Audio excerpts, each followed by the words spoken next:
નમસ્કાર દર્શક મિત્રો, પાટવી ગુજરાતી ન્યૂઝ ચેનલ માં આપનું હાર્દિક સ્વાગત છે। કાંકરિયા ગામના કૂવામાં પડેલા મગરનું વન વિભાગની ટીમે રેસ્ક્યુ કર્યું। મગરનું મેડિકલ ચેકઅપ કરાવ્યા બાદ સલામત જગ્યાએ છોડી મુકાયો। ભરૂચના આમોદ તાલુકાના કાંકરિયા ગામના કૂવામાં મગર હોવાની આમોદ વન વિભાગને જાણ કરવામાં આવતા આમોદ વન વિભાગની ટીમ તથા જીવદયા કાર્યકરોએ સાથે મળી કૂવામાં પડેલા મગરનું રેસ્ક્યુ કરી બહાર કાઢ્યો હતો।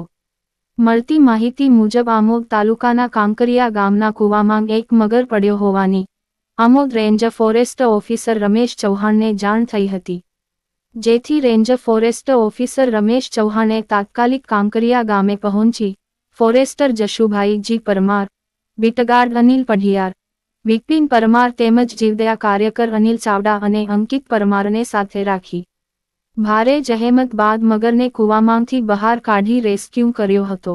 ત્યારબાદ મગરને આમોદ વન વિભાગની કચેરીએ લાવી આમોદના પશુ ચિકિત્સક પાસે મગરનું મેડિકલ ચેકઅપ કરાવ્યા બાદ મગરને સલામત જગ્યાએ મુક્ત કરવામાં આવ્યો હતો।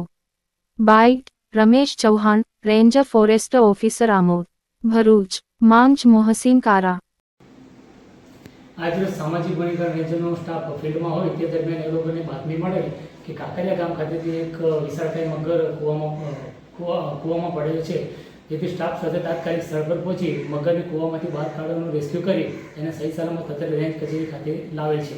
ત્યારબાદ વેટરનરી ડૉક્ટરને બોલાવી તેનું પરીક્ષણ કરાવી તંદુરસ્ત અવસ્થામાં હોય તેને કુદરતી નૈસર્ગિક વાતાવરણમાં છોડવાની પ્રક્રિયા હાથ ધરવામાં આવશે।